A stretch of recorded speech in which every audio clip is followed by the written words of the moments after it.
What's up, nation? Let's talk about it. We got this injury report in week 14 ahead of the Broncos versus the Raiders, and we got a whole lot of Raiders names going on right here, right?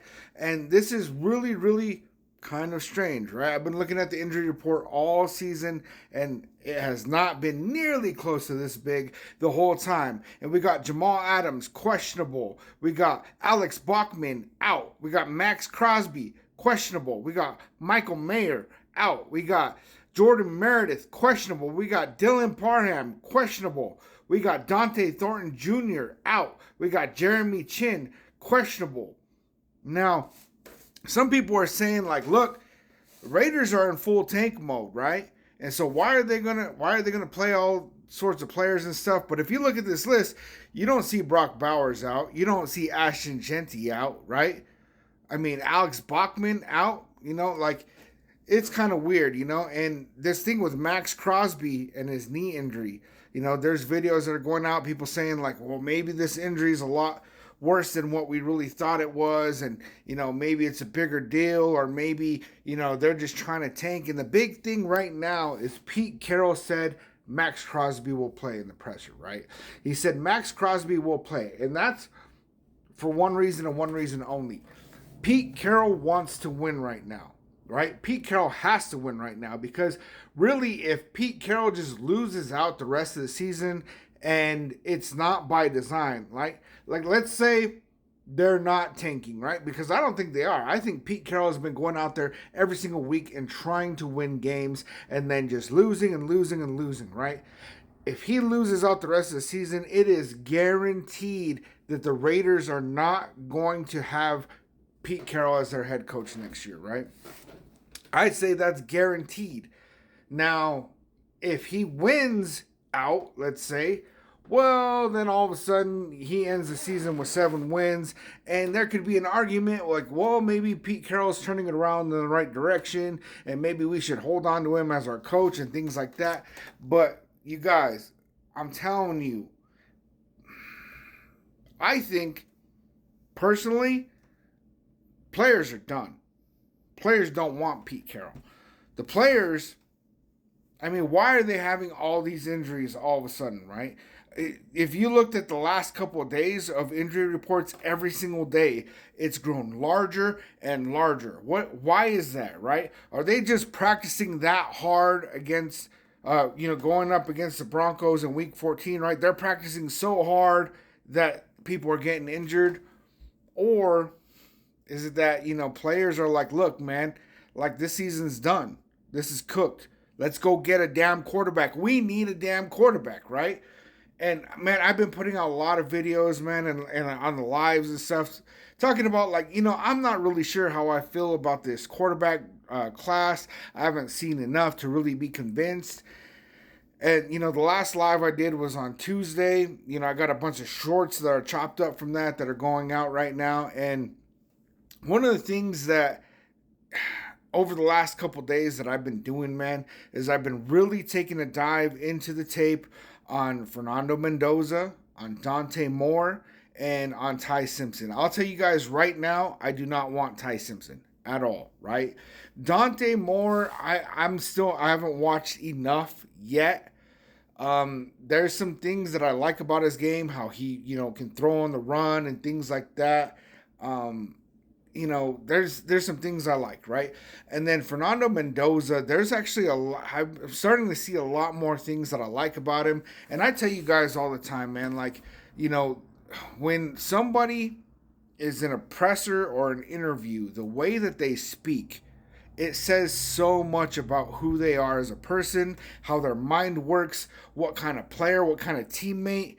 And Fernando Mendoza, man, like, because I hadn't watched interviews of him or press conferences and stuff, and the way that this guy talks, man, I really like that. He sounds like a leader to me. He's very intelligent.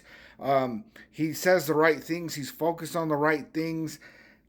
And, man, I see this guy having the brain to do what's necessary, right? And, I mean, he's right now, pretty much, he's like the front runner for the Heisman Trophy, right? And so he's got the skill. He's got the mind for it. I'm telling you guys, I'm starting to get to a spot where I'm kind of starting to get convinced, right? Now, I got some more deep diving to do on him and on Dante Moore, but really we're at a spot, and I put out a video the other day. If you guys haven't seen it yet, go check it out. The Raiders for their road to the number one pick, right?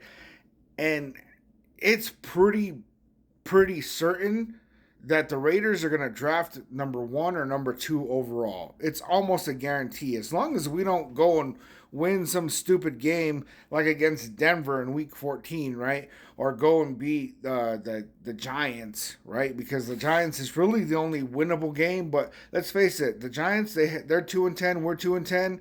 They're playing better football than us, And so I mean, we're at a spot, man, where really we're looking forward to next year. We're already eliminated. I mean, there's not a whole lot to do this year but to play the rookies, right? And with all these players are questionable and out, well, Dante Thornton Jr. is on here. He's out, right? But really, we're in a situation where we get to see some burn, right? We got Dylan Parham and Jordan Meredith both as questionable. Leave those guys as questionable. Let's put out Charles Grant. Let's put out Caleb Rogers. Let's put out Darian Porter.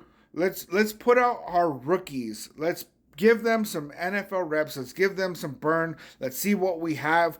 That way we know what we have in these guys moving into next year. We can get some good evaluation. We have some good tape on them. We can really make a decision on, do we really feel like these guys are going to be it for our linemen, right? We drafted 2 linemen in the 3rd round. Or do we absolutely need to go get more linemen in the draft and free agency? What does this look like? We need proper evaluation. If we're not letting them play, then that's it, right? And that's the number one reason why I think that we need to move on from Pete Carroll, right? Because I don't want to see another coach carousel, right? I don't think it's the smart idea to just keep firing coach after coach after coach.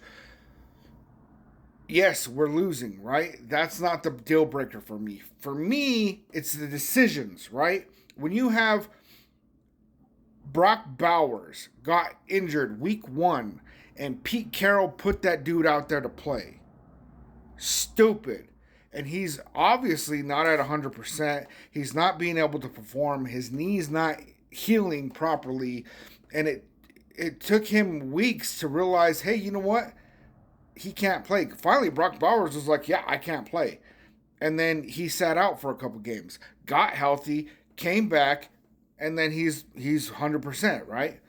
It's a no-brainer. Why as a head coach are you going to put him out there, your biggest asset on offense, to go out there and get hurt? It's like, it's ridiculous, especially in games when we were down by a ton. It's like, okay, we're not coming back in this game. Why is Brock Bowers still out there, right? Another thing is that Darian Porter's barely getting snaps. Caillou Blue Kelly, rated as the worst corner in the NFL for a long time this season, and he's still getting all the starts, all the reps. Yes, he did get 3 picks this year, right? But he's kind of like a Meek Robertson, right? Where it's like, yeah, he got a pick, but he gave up some really big plays too. So it's really boom or bust.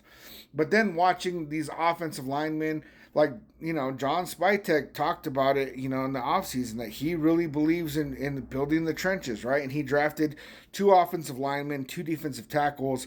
All 4 of those players have barely played at all. Some of them haven't played at all. Tonka Hemingway, barely. J.J. Pegues, not at all. Caleb Rogers, 17 snaps. Charles Grant, not at all. Like, what are we even talking about here? These are decisions that are made by the head coach.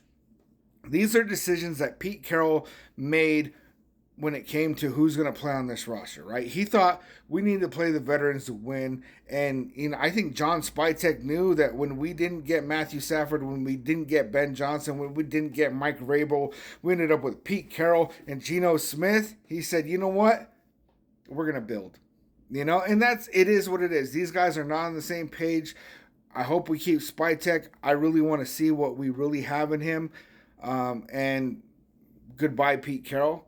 I'll see you guys at the game on Sunday. I will be live. Like always, Nation, I love you. I'll see you on the next one.